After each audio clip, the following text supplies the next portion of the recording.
Dear student, आपका हमारे YouTube channel पर स्वागत है। प्रिय छात्रों, आज हम आपको वैदिक काल के बारे में पढ़ाने जा रहे हैं। वैदिक काल, वैदिक जिसके बारे में हम आपको बताने जा रहे हैं, ये वैदिक युग या वैदिक काल या वैदिक सभ्यता, इन्हीं तथ्यों के तहत ये पढ़ाया जाता है। सबसे पहले हम लोग जान लें कि ये वैदिक शब्द जो है कहां से निकला है। वैदिक शब्द वेद से निकला है। वेद, और वेद विद धातु से निकला हुआ एक शब्द है। विद धातु से निकला एक शब्द है वेद। वेद का अर्थ, विद का अर्थ होता है टू नो, जानना। इस विद का अर्थ होता है जानना। विद को जब उसका बहुवचन बनता है तो हो जाता है वेद, और वेद का अर्थ होता है यही ज्ञान, यानी टू नो को अनंत रूप में कर दीजिए, विराट रूप में कर दीजिए, तो वेद का अर्थ हो जाता है अनंत ज्ञान का भंडार। तो जो ये सभ्यता है वैदिक सभ्यता, अर्थात वो सभ्यता जिसकी जानकारी हम वेदों से पाए, इसी कारण से इसे वैदिक सभ्यता कहा दिया जाता है। तो अब आपने जान लिया वैदिक यानी वेद। वेद यानी जो विद धातु से निकला। विद का अर्थ होता है टू नो, जानना, और वेद का अर्थ होता है यही जानकारी का विराट रूप, यानी विराट ज्ञान का भंडार, अनंत ज्ञान का भंडार। और ये अनंत ज्ञान के भंडार वाली जो सभ्यता है, ये जो सिविलाइजेशन है, ये वेदों से हमें द्रष्टव्य हुई। हम लोग इसको वेदों से जान पाए, इसलिए इसको वैदिक सभ्यता कह दिया जाता है। ध्यान रहे, वैदिक सभ्यता को आर्य सभ्यता भी कहा जाता है। वैदिक सभ्यता को आर्य सभ्यता भी कहा जाता है। अब हम जान लेते हैं इसको आर्य सभ्यता क्यों कहा जाता है। वैदिक सभ्यता को आर्य सभ्यता इसलिए कहा जाता है क्योंकि वैदिक सभ्यता को बनाने वाले या वैदिक सभ्यता के वाहक आर्य जातियों के मानव थे। अर्थात वे मानव जो आर्य नस्ल वंश से ताल्लुक रखते थे, उन्होंने वैदिक सभ्यता का वहन किया, निर्वहन किया, उस वैदिक सभ्यता को बनाया। इस नाते इस वैदिक सभ्यता को आर्य सभ्यता भी कहा दिया जाता है। दो बातें हो गई। वैदिक सभ्यता इसलिए कहा गया क्योंकि हम लोगों ने इस सभ्यता को वेदों से जाना, और आर्य सभ्यता इसलिए क्योंकि वैदिक सभ्यता के वाहक आर्य थे। इसीलिए मैं जो आपको पढ़ाने जा रहा हूं आज, वो वैदिक सभ्यता या आर्य सभ्यता इसको कहा जाता है। हाँ, विद्वान इसे 1500 ईसा पूर्व जितना पुराना बताते हैं। विद्वान इसे 1500 ईसा पूर्व से 600 ईसा पूर्व के बीच बताते हैं कि वैदिक सभ्यता 1500 ईसा पूर्व से 600 ईसा पूर्व के बीच अपने चरम पर थी। हम आज भी वैदिक सभ्यता का ही वहन करते हैं, लेकिन अभी वो सभ्यता अस्तित्व में आ रही थी, अपनी सभ्यता की पूर्णता की तरफ जा रही थी। इसलिए 1500 से 600 ईसा पूर्व के बीच हम लोग वैदिक सभ्यता कह देते हैं। और अध्ययन की सुविधा की दृष्टि से इसे दो भागों में बांटा गया है। पूर्व वैदिक या ऋग्वैदिक एवं उत्तर वैदिक, दो भागों में बांटा गया है। और इसका काल निर्धारण भी इसी नाते अलग अलग कर दिया गया है।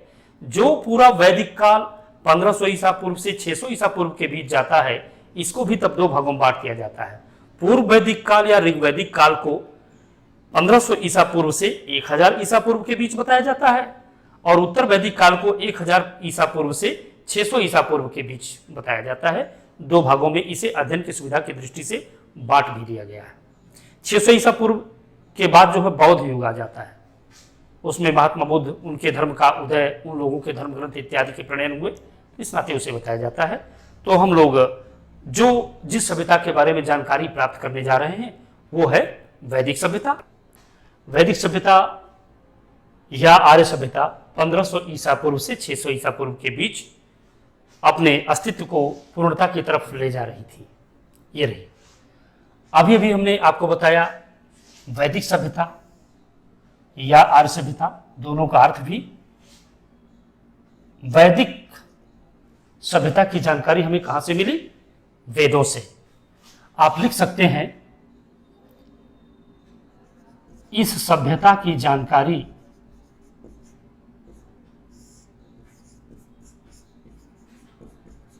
हमें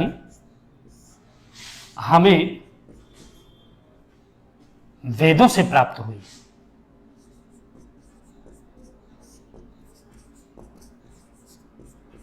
वेदों से प्राप्त हुई, अतः इसे वैदिक सभ्यता कहा जाता है।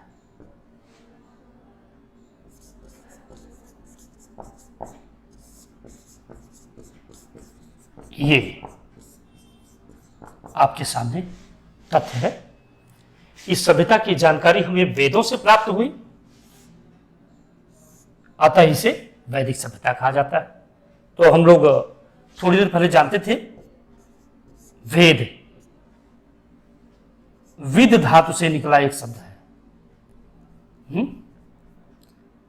यह विद धातु से निकला एक शब्द है।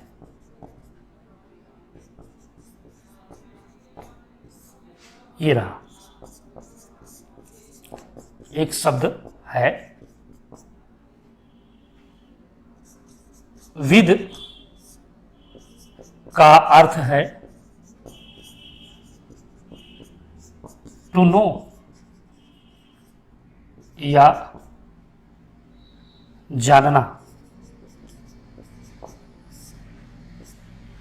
जानना इसी से निकला है, विद से जानना। विद्या छोटे छोटे क्लासों में हम लोग कह देते थे, विद्या माई, विद्या की आराधना, ये छोटे छोटे क्लासों में बात होती थी। ये वही शब्द है, विद से ही बना है विद्या, विद से ही बना है वेद। तो विद का अर्थ ही होता है टू नो, यानी जानना। तथा इसी शब्द का विस्तार है, इसी शब्द का विस्तार है वेद, जिसका अर्थ है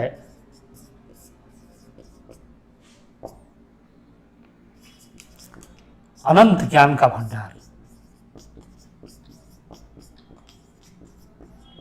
भंडार।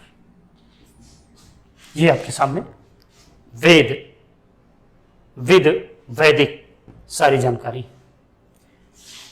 वैदिक सभ्यता को ही आर्य सभ्यता कहा गया है, यही ना बताया गया? वैदिक सभ्यता ही आर्य सभ्यता है। तो आर्य सभ्यता क्यों? अभी थोड़ी देर पहले हमने बताया था। आर्य सभ्यता इसे इसलिए कहा गया क्योंकि आर्य जातियों के मानव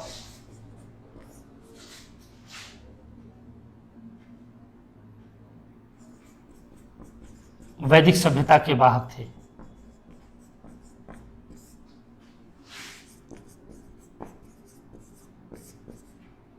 या निर्माता थे।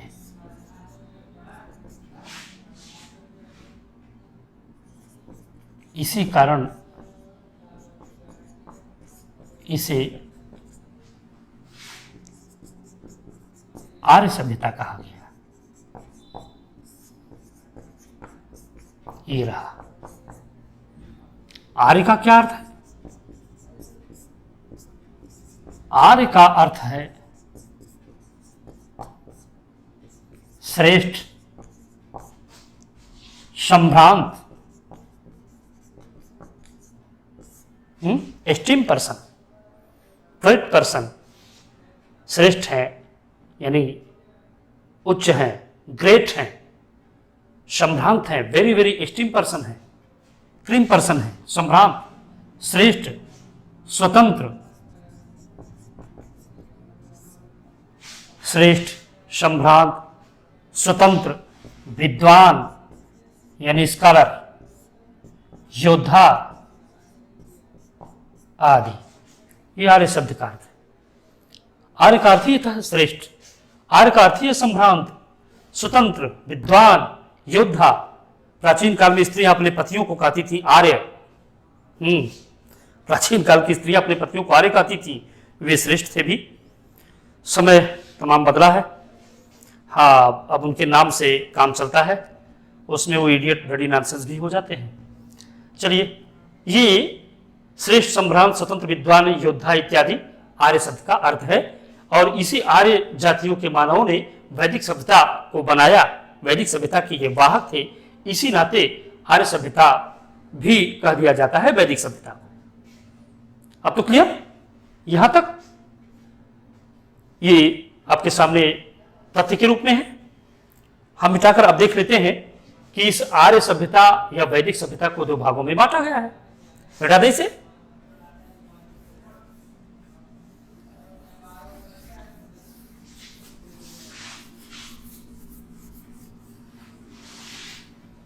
ये देख लीजिए, ये वैदिक सभ्यता या आर्य सभ्यता दो भागों में बांटी गई है।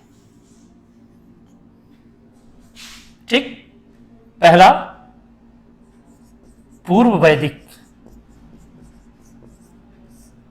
या ऋग्वैदिक युग,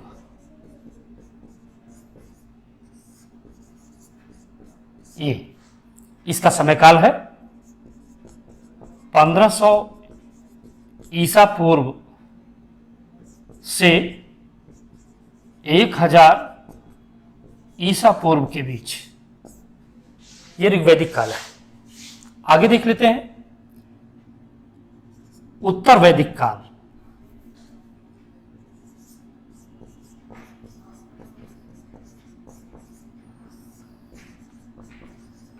उत्तर वैदिक काल जो है या उत्तर वैदिक युग, ये 1000 ईसा पूर्व से 600 ईसा पूर्व के बीच है। ओके, ऋग्वैदिक युग में केवल ऋग्वेद की रचना हुई। ऋग्वैदिक युग में केवल ऋग्वेद की रचना हुई, जबकि उत्तर वैदिक युग में यजुर्वेद, सामवेद, अथर्ववेद, आरण्यक, उपनिषद, वेदांग, खड़ दर्शन, महाकाव्य, पुराण इत्यादि की भी रचना होती है उत्तर वैदिक युग में। ऋग्वैदिक युग के आर्यों का निवास स्थल अभी पश्चिम भारत, यूं कहें पूर्वी अफगानिस्तान से लेकर पश्चिम उत्तर प्रदेश के बीच था।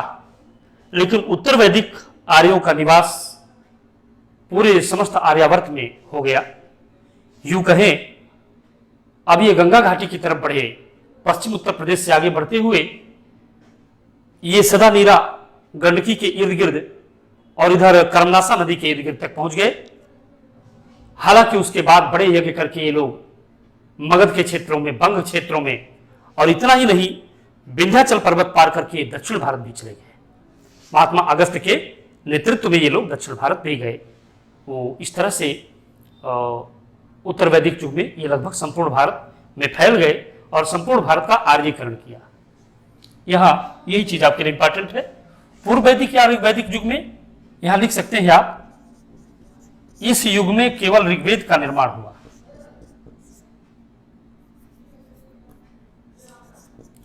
केवल ऋग्वेद की रचना हुई।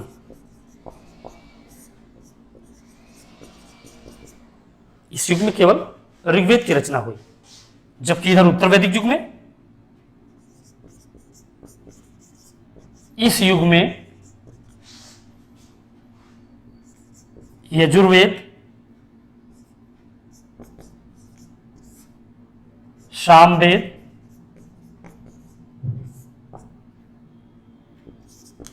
अथर्ववेद, यजुर्वेद, सामवेद, अथर्ववेद, ब्राह्मण ग्रंथ,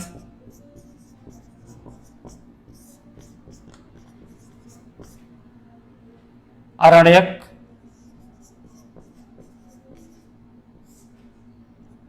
उपनिषद,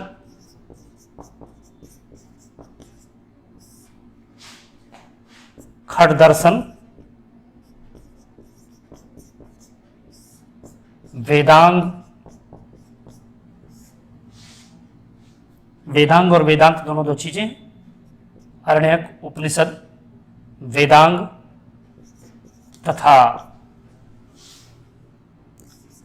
पुराण की रचना हुई।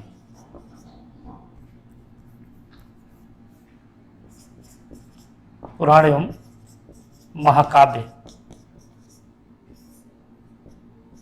रचे गए। जी, उत्तर वैदिक युग में या उत्तर वैदिक काल में यजुर्वेद, सामवेद, अथर्ववेद यानी शेष तीनों वेद, ब्राह्मण ग्रंथ, आरण्यक, उपनिषद, खट दर्शन, वेदांग, पुराण, महाकाव्य आदि सभी रचे गए। इस युग में सारी रचनाएं। अब हम पहले अध्ययन करते हैं पूर्व वैदिक युग या ऋग्वैदिक युग की। पहले अध्ययन इसी का करेंगे, उसके बाद तब इसका अध्ययन करेंगे। ध्यान रहे प्रिय छात्रों कि पूर्व वैदिक या ऋग्वैदिक युग जिसमें केवल ऋग्वेद की रचना हुई, उसमें हम लोग पहले जब अध्ययन करते हैं तो पाते हैं कि तमाम विद्वान ऐसा कहते हैं कि आर्य भारत के बाहर से भारत में आए। कुछ भारतीय विद्वान कहते बिल्कुल नहीं, आर्य भारत के ही निवासी थे। इसमें से मैक्स मूलर का मत सर्वाधिक मान्य किया जाता है। ध्यान रहे कि इस विषय में विद्वानों में मतभेद है, लेकिन विद्वानों ने कड़ी जोड़ करके इसे बताने का प्रयास किया है। जैसे विद्वान नेहरिंग बताते हैं कि ये लोग रूस से आए। इसी तरह से विद्वान गार्डन चाइल्ड वगैरह बताते हैं यूरोप से होते हुए भारत आए। विदेशी विद्वानों में मैक्स मूलर बताते हैं कि आर्य मध्य एशिया से भारत में आए। मध्य एशिया से भारत में आए, पश्चिम एशिया नहीं, मध्य एशिया। यानी उनका मत भी यही है, रूस के इर्द गिर्द के भागों से ही ये भारत आए। बड़ी शानदार कड़ी उन्होंने जोड़ी। उनका कहना था कि आर्य पशुपालक लोग थे, गोचारणी अर्थव्यवस्था वाले लोग थे। गौओं को पालना, उन्हें कंट्रोल करने के लिए, उन्हें नियंत्रण में लेने के लिए अपने साथ अश्व रखना यानी घोड़े रखना, हॉर्स, और साथ ही साथ आर्य यज्ञ संस्कृति वाले लोग थे। मैक्स मूलर का कहना है कि घोड़ों की अस्थियां, गायों बैलों की अस्थियां यानी हड्डियां, और साथ ही साथ यज्ञ वेदियां, ये सभी की सभी पाई गई है काकेशस पर्वत रूस के इर्द गिर्द। काकेशस पर्वत रूस के इर्द गिर्द, उस पर्वत के इर्द गिर्द ये तीनों चीजें पाई गई हैं। यज्ञ वेदियां, घोड़े की हड्डियां, गौओं की हड्डियां, तीनों चीजें पाई गई हैं। उनका कहना था कि आर्यों की अर्थव्यवस्था का मुख्य आधार था गोचारण या पशुपालन, और गोचारण के लिए यूरोप एवं रूस का क्षेत्र बहुत अनुकूल नहीं था, क्योंकि बर्फ पड़ जाने के बाद सारे चारागाह दब जाते थे, गायें मरने लगती थी। इसलिए चारागाह की खोज में आर्यजन यायावर जीवन व्यतीत करते थे। लगता है चारागाहों की खोज में ही आर्यजन उस तरफ से होते हुए, रूस मध्य एशिया के भागों से होते हुए भारत में दाखिल हो गए। भारत में बड़ा सा क्षेत्र, प्राकृतिक संपदाओं से संपन्न क्षेत्र, सभी ऋतुओं से संपन्न क्षेत्र, जाड़ा गर्मी बरसात और सदाबहार घास के मैदानों के क्षेत्र देख करके आर्यों ने यही टिकने का फैसला ले लिया। ऐसा मैक्स मूलर का कहना है, और मैक्स मूलर के कथन को ही हमारा वर्तमान परीक्षा संस्थान, किताबें, विद्वान सर्वाधिक मान्य मत मानते हैं। हालांकि कुछ भारतीय विद्वानों की भी चर्चा इसमें करना आवश्यक हो जाता है। जैसे कुछ भारतीय विद्वानों में सबसे पहले हम लोकमान्य बाल गंगाधर तिलक को लेंगे। लोकमान्य बाल गंगाधर तिलक, जब हम आपको फ्रीडम फाइटिंग पढ़ाएंगे, स्वतंत्रता संघर्ष, तो उसमें आपको एक तथ्य सामने आएगा कि एक घटना के बाद लोकमान्य बाल गंगाधर तिलक को गिरफ्तार कर लिया जाता है और उन्हें 6 वर्ष के कारावास की सजा दी जाती है। उन्हें बर्मा के मांडले जेल भेज दिया जाता है। बर्मा यानी आजकल का म्यांमार, पहले बर्मा था, उसकी राजधानी रंगून थी, लेकिन इन्हें बर्मा के मांडले जेल भेजा गया लोकमान्य तिलक को। वहां उन्होंने एक पुस्तक लिखी थी और वो पुस्तक थी गीता रहस्य। बाहर आए तो एक और पुस्तक लिखी, आर्कटिक होमलैंड ऑफ आर्यन, आर्यों का आदि देश उत्तरी ध्रुव प्रदेश। वेदों के अध्ययन के बाद लोकमान्य तिलक ने पाया था कि ये जो वेद में ऋग्वेद है उसमें 6 महीने का दिन और 6 महीने के रात का बड़ा वर्णन है। इसी नाते उनको लगा कि अपनी स्मृतियों में रखे हुए आर्य संभवतः आर्कटिक प्रदेशों के थे, उत्तरी ध्रुव प्रदेश या आर्कटिक होमलैंड के लोग थे, क्योंकि 6 महीने का दिन 6 महीने की रात तो वही होती है। इस आधार पर उन्होंने कहा आर्य उत्तरी ध्रुव प्रदेशों से आए हुए भारत में लोग थे। स्वामी दयानंद सरस्वती को ले लेते हैं। दयानंद सरस्वती कहते तिब्बत प्रदेश, वो कहते हिमालय का बड़ा चर्चा है ऋग्वेद में, हो सकता है आर्य तिब्बत में रहते थे, तिब्बत प्रदेशों से घूमते हुए पूरा हिमालय पार करते हुए आखिरकार भारत में आ गए, ऐसा उनका कहना है, ऐसा उनका मानना है। इसी तरह से कुछ विद्वान जैसे अविनाश चंद्र दत्त या अविनाश चंद्र कहते हैं आर्य सप्त सैंधव प्रदेश के निवासी थे, क्योंकि ऋग्वेद में सप्त सैंधव प्रदेश का बहुत उल्लेख हुआ है। आर्य निवास के लिए सर्वत्र सप्त सैंधव प्रदेश का ही वर्णन किया गया है, इसलिए अविनाश चंद्र ने लिखा कि आर्य सप्त सैंधव प्रदेश के निवासी थे।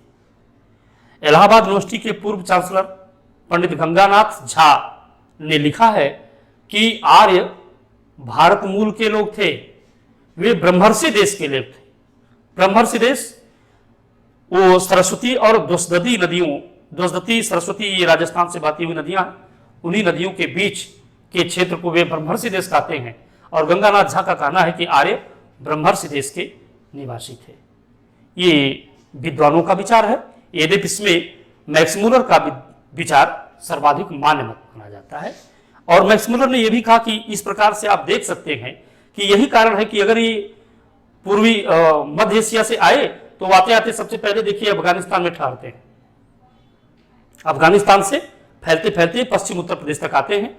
वहां सिंधु नदी, सरस्वती नदी जैसी नदियों का वर्णन ज्यादा है, इसलिए उन्होंने ये भी एक तथ्य दे दिया कि देखेंगे तो आर्य शुरुआत में ऋग्वैदिक आर्यों का निवास सप्तसैंधव प्रदेश ही था, यानी ये उधर ही रहते थे। तो इसी नाते मैक्स मुलर का मत सर्वाधिक मान्य मत माना जाता है। हम लोग यहां लिख सकते हैं इसको। पहले हम ऋग्वैदिक युग पढ़ेंगे, ऋग्वैदिक युग में आर्यों का भारत आगमन और सारा चीज हम लोग जान लेते हैं। पहला अध्ययन हम किसका करेंगे? वैदिक सभ्यता या आर्य सभ्यता। इसमें हम अब पहले पढ़ेंगे ऋग्वैदिक युग, जिसमें केवल ऋग्वेद की रचना होती है। और ये ऋग्वैदिक युग जो है वह 1500 ईसा पूर्व से 1000 ईसा पूर्व के बीच है, जिसको हम थोड़ी देर पहले आपको बता चुके हैं। ऋग्वैदिक युग ये आपके सामने। ऋग्वैदिक युग में आर्य कहां से आए, सबसे पहले इसी पर चर्चा होती है। हम आपको इसमें पहले ही बता चुके कि ऋग्वैदिक युग में आर्य जब आए तो उन्होंने केवल ऋग्वेद की रचना की थी। तो ऋग्वैदिक युग में आर्य जो भारत आए, इस पर विद्वानों में भेद है।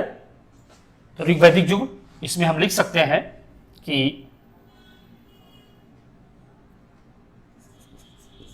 आर्यों के भारत आगमन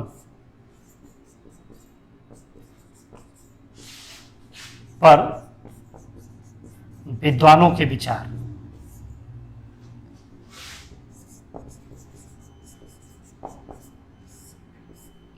विद्वानों के क्या क्या विचार होते हैं इस पर, ये हम लोग थोड़ा जान लेते हैं कि आर्यों के भारत आगमन पर क्या विद्वान, कौन कौन से विद्वान क्या क्या कहते हैं। विदेशी विद्वान और भारतीय विद्वान दोनों। देखिए, इसमें से आर्यों के भारत आगमन पर जो विद्वान बताते हैं, नेहरिंग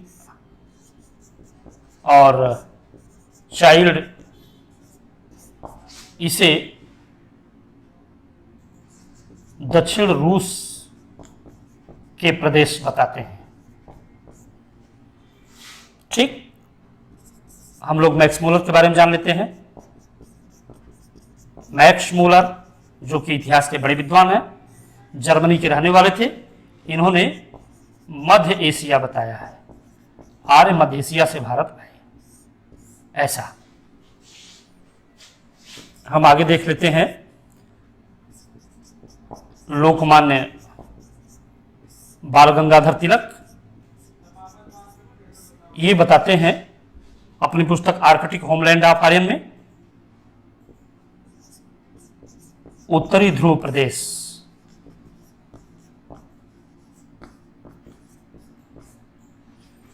इनको देख लेते हैं आगे हम, चौथे। ये है स्वामी दयानंद सरस्वती।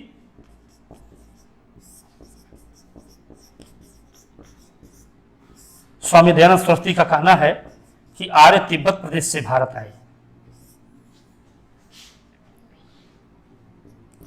तिब्बत प्रदेश। एक विद्वान है पंडित गंगानाथ झा,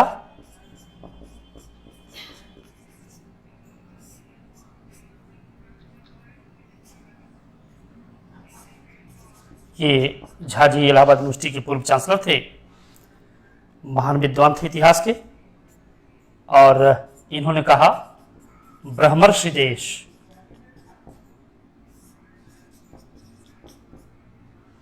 ये सरस्वती और दसदती नदियों के बीच का क्षेत्र है। सरस्वती और दसदती, ये राजस्थान सिंधु क्षेत्र के बीच की नदियां हैं।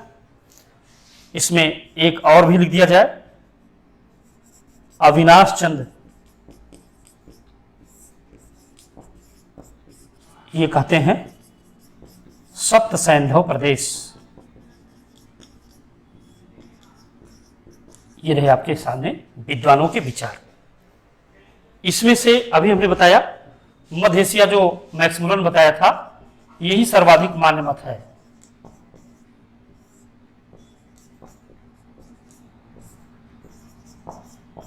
ये सर्वाधिक मान्य मत है मैक्स मूलर वाला। ठीक, हम लोग देख लेते हैं कि सर्वाधिक मान्य मत मैक्स मूलर का है और इनका कहना है कि आर्य सबसे पहले आकर के पूर्वी अफगानिस्तान से पश्चिमी उत्तर प्रदेश के बीच बसते हैं। तो हम लोग विद्वानों के विचार के बाद अब भारत भूमि पर आर्य की बात कर लेते हैं।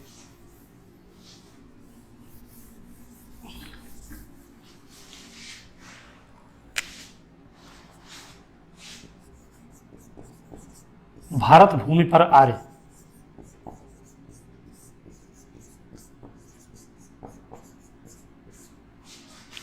भारत भूमि पर आर्य, इसमें हम जो चर्चा करते हैं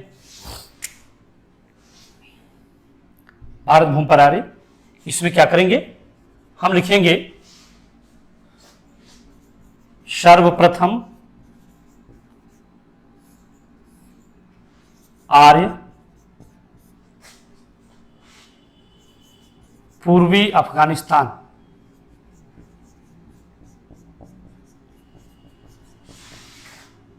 पूर्वी अफगानिस्तान से पश्चिमी उत्तर प्रदेश के बीच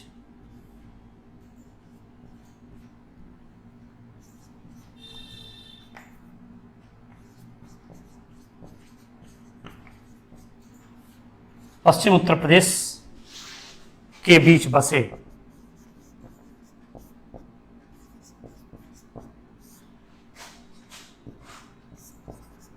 यह क्षेत्र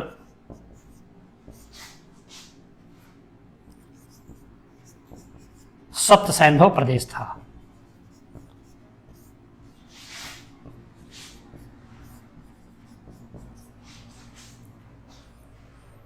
ऋग्वेद में भी आर्य निवास के लिए सर्वत्र सप्त सैंधव प्रदेश की ही बात हुई है। ऋग्वेद में आर्य निवास के लिए सर्वत्र सप्तसैंधव प्रदेश की बात हुई है। ऋग्वेद के नदी सूक्त में 25 नदियों का वर्णन होता है। 25 नदियों में से गंगा यमुना का बड़ा ही कम वर्णन हुआ है। एक चीज हम लोग ये जान लेते हैं कि ये जो 25 नदियों में से सप्तसैंधव प्रदेश की कुछ खास खास नदियां हैं, उनके बारे में हम लोग जान लें। उनका आधुनिक नाम क्या है, उनका ऋग्वैदिक युग का नाम क्या है। ठीक, तो हम लोग इसे देख लेते हैं। इसे मिटा दिया जाए और मिटा करके हम लोग देख लेते हैं कि ऋग्वैदिक युग की नदियां, सप्तसैंधव प्रदेश की बात तो आ ही गई। सप्तसैंधव प्रदेश की नदियां क्या कौन सी हैं? वैसे तो ऋग्वेद में 25 नदियों का वर्णन मिलता है। तो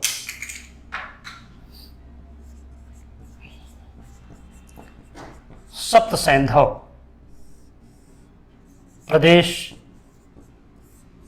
की कुछ नदियां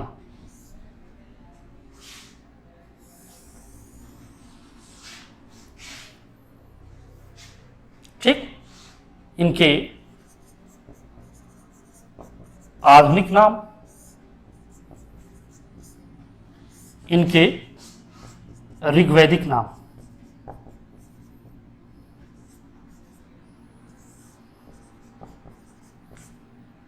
दोनों।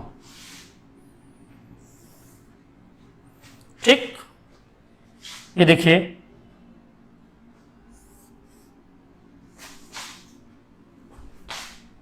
पहला हम लोग देख लेते हैं सिंधु। सिंधु नदी इस युग की सर्वाधिक प्रसिद्ध नदी थी। सिंधु को सिंधु ही कहा जाता था। ये सर्वाधिक प्रसिद्ध एवं महत्वपूर्ण नदी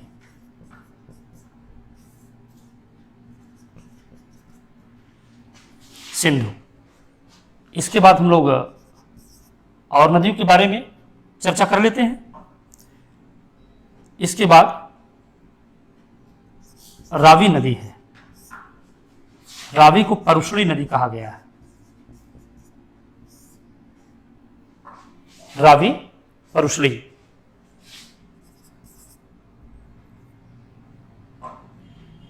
झेलम, यह भी एक नदी है, झेलम नदी। अस्किनी,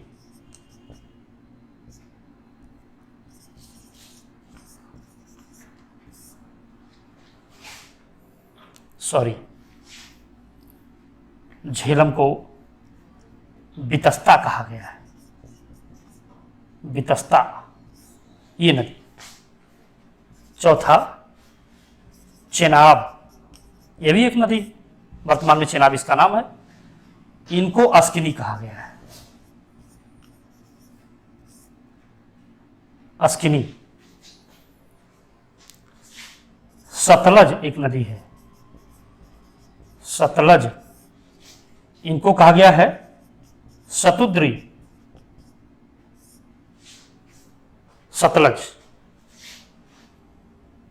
एक नदी है व्यास, इनको कहा गया है विपाशा। इनको विपाशा कहा गया है। एक नदी है गोमती, उसी क्षेत्र में है, इनको गोमल कहा गया है। एक नदी है काबुल, काबुल नदी ही है, इनको कृभु कहा गया है। कृभु। एक नदी है गंडकी, सदानीरा। गंडकी, सदानीरा। ऐसी कुछ नदियां और हैं, जैसे इसे मिटा दें तो फिर हम ये बता सकेंगे। गंडकी तक आपने जान लिया। इसी में एक नदी है घग्घर, उनको कहा गया है चितंग। लीजिए यहां लिख देते हैं घग्घर।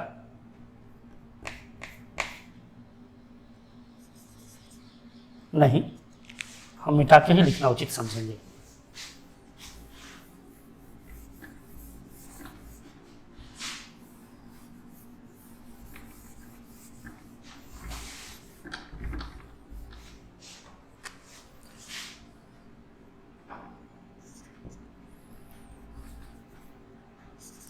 घग्घर, इनको कहा गया चितंग। एक है स्वात, इनको सुवस्तु। एक है सरस्वती, ये सरस्वती ही है। ये सरस्वती जी जो हैं इनको नदी तमा भी कहा गया है। सर्वाधिक पवित्र नदी है ये।